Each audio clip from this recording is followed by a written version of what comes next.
Hello, Catherine. Thank you so much for making it. Hi, Candice. Hi, Sabbath. Nice to see you.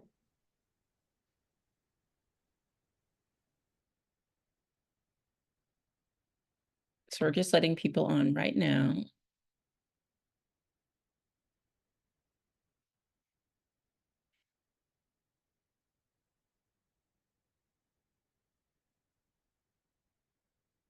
All right. I say we go ahead and get started. So I'll stop sharing actually for now. Good morning, good afternoon, good evening, everyone, from wherever you're Zooming in from. I'm Dr. Candice Carpenter. I'm one of the co-chief executive officers for the Boston Congress of Public Health. I'm also one of the co-editors in chief of the Boston Congress of Public Health Review, formerly HPHR Journal, formerly the Harvard Public Health Review. I wanted to give a chance for my colleagues to be able to introduce themselves as well. So I'll toss it over to Catherine and then to Sabath. Hi, everyone. Nice to see you all. As you know, I'm Catherine Tasis, and I'm actually the third co-editor-in-chief of BCPHR. And I'm very happy to be here today to be part of the fellowship information session. So I'll pass it on to Sabath. Hi, everyone. It's good to be here and nice to meet everyone. Sabath, I'm in charge of the editorial management. I also lead something like this, the Thought Leaders Fellowship, which I'm bringing my experience to make sure that this really, really goes right. Good to have everyone. All right. Thank you so much, Catherine and Sabath. So we'll go ahead and pull up my screen here. Hopefully this comes through nicely. Are you able to see that, guys? Yes, we can. Okay, great. Right. So this is the informational session for our first editorial fellowship for the BCPHR. As Sabath mentioned, we do have other fellowships, the Thought Leadership Fellowship, which we will open up applications for later this year, and then have a cohort start in spring. But this is particular for people who want to be managing editors, associate editors, as well as reviewers with us. So just a background about that. Our application is live. You can see that there at tinyurl.com/editorial fellowship. So if you want to go ahead and be able to put that QR code in your phone, you can do so. But just a little bit about BCPH, if you're not familiar with us. We were inaugurated back in September of 2021, but Dr. Lecomte and I had been working together since September of 2020. And our mission is democratizing public health through the lens of social justice. And our vision is basically to be able to make the intersection of public health and social justice come alive. And we do that through the journal as one of those. Some of the other things we do besides having the Boston Congress of Public Health Review is the Academy, where we have a number of different courses, and the webinars that you may have attended or have heard of actually come through the Boston Congress of Public Health Academy. And then we have the BCPH Studio, which puts on a number of different things, such as our great health debates as well. This is a little bit more about the Academy that we have. So the number of webinars, the symposia, and conferences that we've been having. We had a conference this past month. We have one actually coming up at the end of this week on reproductive rights. And then we also have another conference on AI in healthcare, as well as clinical and public health research that's going to be in November. So stay tuned for that. So a lot of things coming through BCPH Academy. And then the studio, as I mentioned before, a number of webinars that you can see of ours, other debates that we've held related to public health and social justice on the YouTube channel. So getting into why are we doing this fellowship in the first place? BCPHR has had editors and fellows over the years, but we wanted to make it so that people had a more formalized process and more of a group experience of being able to learn how to be a different type of editor, be it a managing editor, an associate editor, and or a reviewer. So that's why we decided to go ahead and go with the fellowship and bring that experience to all of you. And our aims are educating people about what it is to be an academic journal editor or reviewer and everything about our peer review process. So we'll teach you all about all the different types of peer review processes that are. Ours happens to be fairly formal, but we are single blind in that those who are editors are able, and reviewers are able to see who the authors are on different manuscripts. However, the authors do not see editors and reviewers. That's just the way that our system, Scholastica, is set up. And we'll talk about Scholastica a little bit later. The other aim is that fellows are collaborating and learning from each other. So what we wanted to institute was not just doing independent editing of manuscripts or reviewing of manuscripts, but that we could do it in a in a group form and be able to really bring the review process an even deeper level of insight. And then thirdly, our aim is being able to give those authors the best information that they can have so they can be able to advance themselves and then ultimately publish with us. So in terms of who can apply, obviously having a passion for any of the different areas within public health, be it traditional public health, maternal, child health, sexual and reproductive health, environmental justice, public health leadership, public health entrepreneurship, etc. Those people are encouraged to apply. If you have strong writing and editing skills, we absolutely want you to be part of our academic publishing space. And then people who are very self-directed and highly motivated, we have a number of different sessions that we want to make sure that people are attending as part of the process. So it's not one of those fellowships where you get the fellowship and then you just communicate with us asynchronously. We definitely want to be able to have our cohort together during the 12 sessions that we have designated for the group to be able to learn about the different aspects of the peer review process, learn about other types of academic journals beyond ours, and then also be able to learn from each other. And we also want to make sure that if you're applying to be an editorial and review fellow, that you have a high degree of integrity to the peer review process. There are a number of different things in terms of making sure that the manuscripts don't go out. So you keep all of that private and confidential. So none of that gets leaked. None of that is used for your own purposes in research. And that obviously you're trying to provide the most constructive feedback that you can, because ultimately that's the aim for BCPHR, is to help people have the best manuscripts that they possibly can have. So in terms of the activities of the program, so in terms of applying, you have to be able to complete the application, and part of that includes an embedded online training course. We did not create the training course. However, the nature training course we happen to think is very robust in terms of learning the ropes of the peer review process. So even if you do have experience with reviewing for other journals, we definitely require that you do that online training course and show us evidence in terms of the certificate of completion.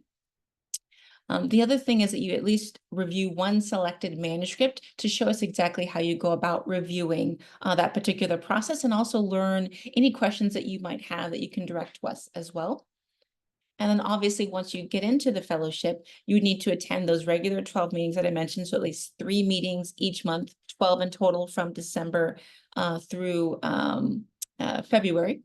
And then obviously the opportunity to engage with myself, Dr. Lecomte, Catherine as the co-editors-in-chief, and then Sabath, who is the director of quality assurance for the journal. So this was just reiterating what we mentioned before: to be eligible, strong written and verbal communication skills, ability to join all training sessions. We definitely want people who can attend all of them. So not necessarily just have points where they're missing here and there. So if you find that you're going to have a major schedule conflict, we recommend that you not apply this cycle. So program schedule, as I mentioned before, the number of times that fellows are meeting as a group, it's 3 times a month, a total of 12 sessions. We will be selecting 6 to 8 fellows, so we want to have a very intimate group to be able to learn from one another, and obviously to be able to balance one another in terms of the intellectual diversity that comes. So we will be looking to have people who are experts in biostatistics and epidemiology versus those who are bread and butter public health, versus those that may have other expertise in areas of social justice or different types of qualitative research, quantitative research, etc. And the final application is November 7th, but we are rolling admissions for this fellowship. So if we happen to like your application and it comes in before then, you can receive an acceptance before then. So we recommend strongly to be able to turn that in ahead of time. There is a reading fee, okay? So I wanted to make sure that people are aware of that. We cannot waive that small reading fee because we do get a number of applications to be able to go through all of them and make sure the process is appropriate. That's why we have that in place. So once again, reiterating the obligations for the fellowship, those 12 key dates. So 3 dates in December 1st, 8th, 15th, January the 12th, the 19th, the 26th, February 9th, 16th, and 23rd, and then finally March 9th, 16th, and 23rd. And look at the time and make sure that you're cognizant of that as well. So it will be from 3 to 4 p.m. Eastern. So that's 12 to 3, 12 to 1 p.m. PST. And if you're in different parts of the world, make sure that you make that adjustment as well.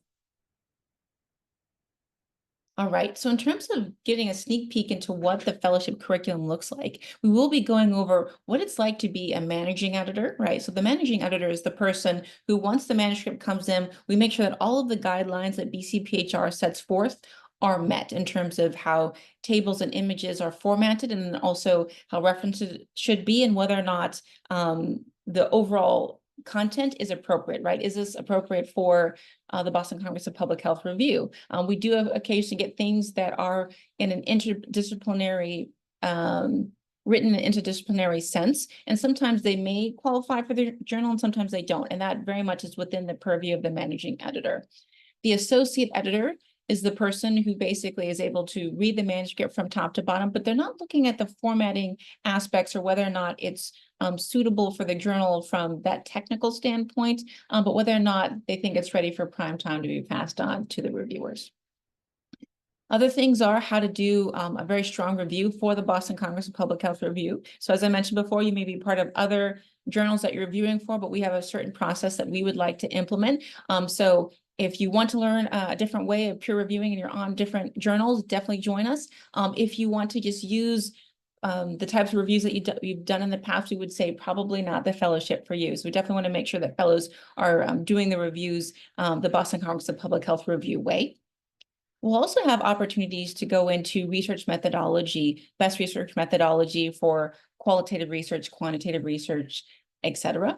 We'll go over how to review opinion editorial pieces, and then we'll have some panel discussions on best practices of reviewing manuscripts, as well as some insights from the industry as well. So we're currently looking to put the panels together to get people from JAMA, New England Journal of Medicine, and some others as well. So you can learn not only from people from the Boston Congress of Public Health Review, but also other academic journals as well.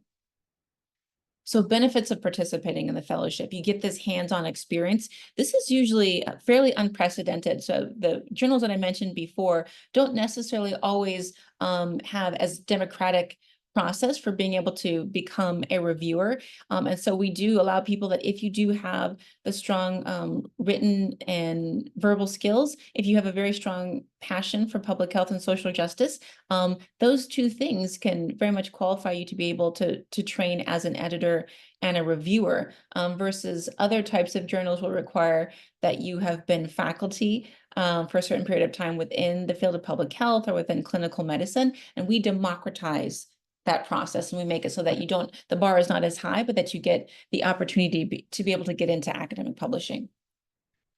So you're developing your critical manuscript skills. So for those of you who are writing, right? So for you to be even better manuscript writers, being an editor and a reviewer allows you to be able to do that. So you get that keener sense of what is an editorial staff looking for in the first place. So that could be another benefit of joining.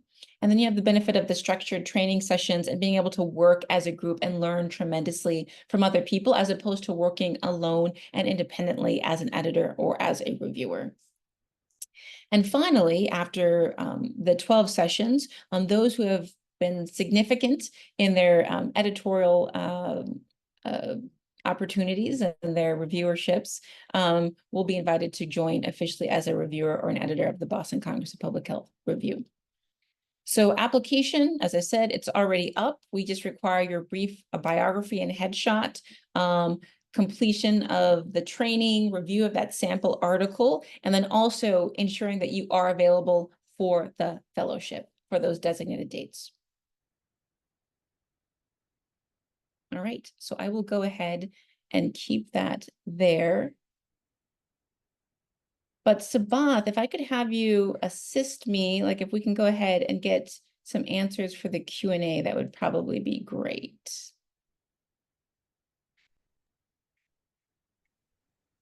All right, thank you so much, Candice, for a wonderful presentation. The first question was from Miranda, and the question is if this is an inaugural fellowship and what percentage of fellows go on to serve as reviewers or the editorial board. So this is an inaugural version of the fellowship. So of course, Candice just mentioned that some fellows would get to join the editorial board. Then the second question is from if there is a stipend associated with the fellowship. As of now, there is no stipend for this particular inaugural one. Maybe in future we might have that. Over to you, Candice. Yeah, thank you so much for those questions. Appreciate that. And yes, so this fellowship is designed to be a learning fellowship. So yeah, there's no stipend involved with that. It's for people who are really trying to boost their credentials, in academic publishing.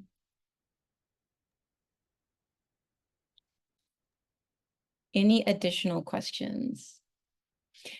So I will say as well, so you will be working with those of us who you see before you, myself, Catherine, and Sabath, and Dr. Lecomte, who's not on the call currently.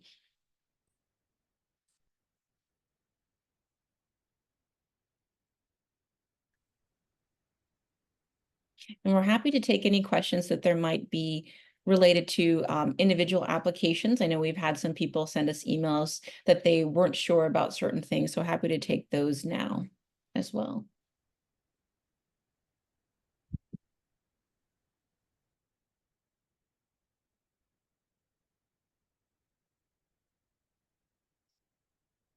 I think we may have gotten a third one, third question. Yeah, we do.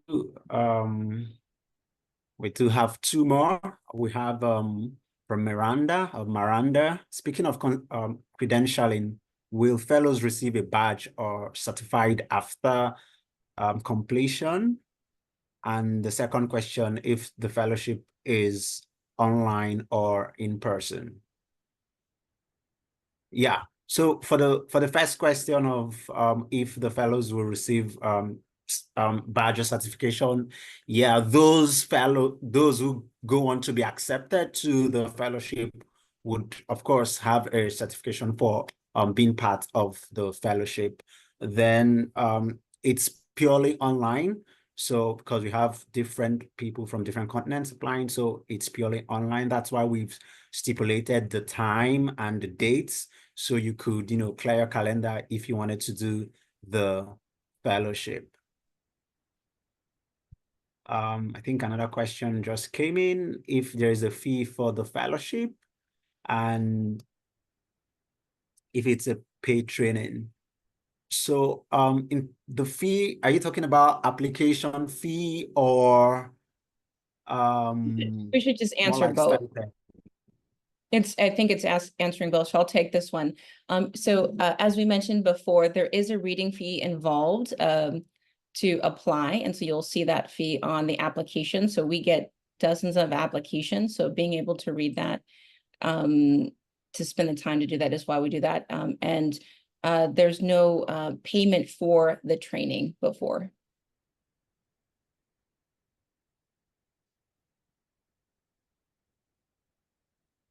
Hey, thank you, Catherine, for also answering in the chat. Yeah, keep the questions coming. I think we still have a bit of time. Mm-hmm.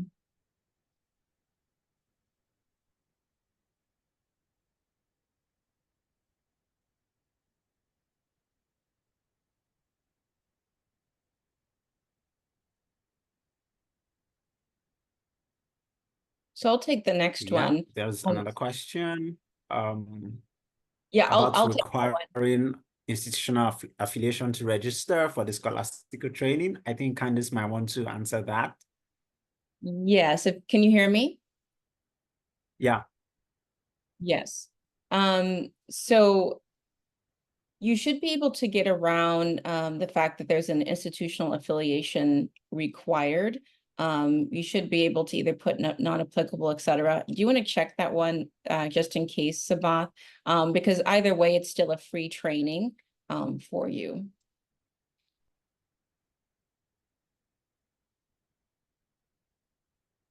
Yeah, on it. Then the second question, what does the time commitment look like aside from the scheduled meetings? Will we be assigned manuscripts to review, edit throughout the duration of the fellowship? Yes, the time commitment, it's 3 times per month for 1 hour for each of the sessions. Then if how will the manuscript be reviewed? Yeah, we'll be having group reviews, and in each of those sessions, that's when those group reviews will take place. So you still have a chance to prepare even before the meetings, which would be for 1 hour. So the manuscript will be sent out in time for the group or for individuals to look at. Then you have that group reviews where you bring the different opinions to like make a final review. Let me go ahead and add on to that one, Sabath. So yes, so as part of the fellowship, the only time you're reviewing manuscripts, you, as Sabath said, you get to look at the manuscript before the group meets, and then you're doing the review and all of those pieces, the managing editor piece, etc., together as a group. There will not be any work outside of that. Okay, so it's designed to be group sessions.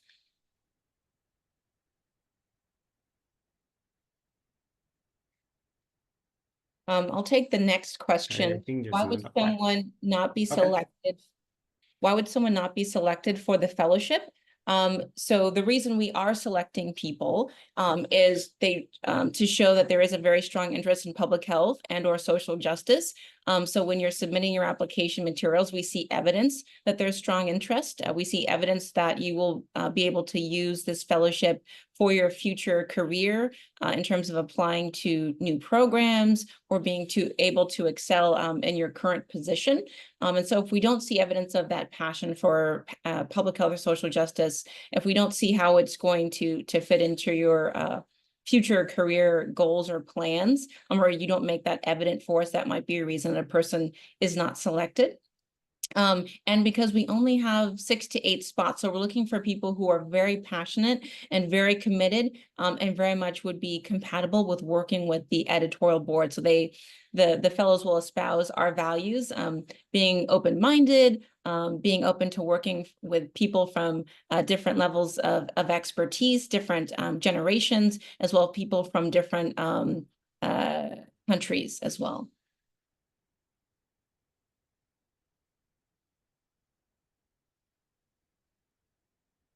Great questions, everyone. I think Catherine may have answered one, but yes, we can send this recording to people after, and we should be able to post it on YouTube as well.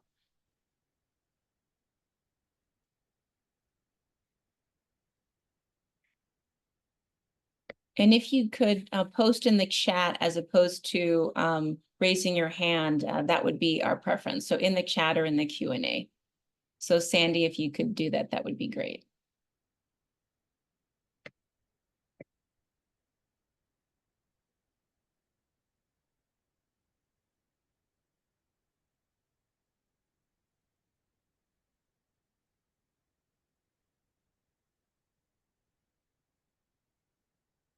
So I see a lot of familiar names in the audience. So one of the things that some of you may be wondering as well is, would being an editor reviewer give you a ticket into other aspects of BCPH? Not necessarily. So each fellowship that we have or different program that we have is definitely screened separately. So becoming a BCPHR fellow does not necessarily guarantee that you would become a thought leaders fellow if you were to apply to that in the future or other things. However, it does give you some benefit in knowing us and the processes that we go through. All right. And I think we just got another duplicate question that we'd answered before. So if it's all right with you, Sabath, Catherine, anything else that you would like to add before we end? Nothing in particular from my end. Just want to thank everyone for attending the information session, and I hope to see many of your applications. Yeah, thank you, Catherine. I just want to add that it's always good to be on the other side of, making the comments and seeing what people are doing. I think it helps to even give you more perspective when you're writing. So if I'm a reviewer and I've learned everything on how to review and how to edit, if I'm the one producing, I would be more conscious and I can even go on to, extend that knowledge. So I think it's a great opportunity to learn both ways and to see both sides of the divide. So look forward to seeing some of us. All right, great. Thank you all for attending, and we will send this video to everyone and then be able to post it on YouTube. All right. Have a wonderful day or evening or morning.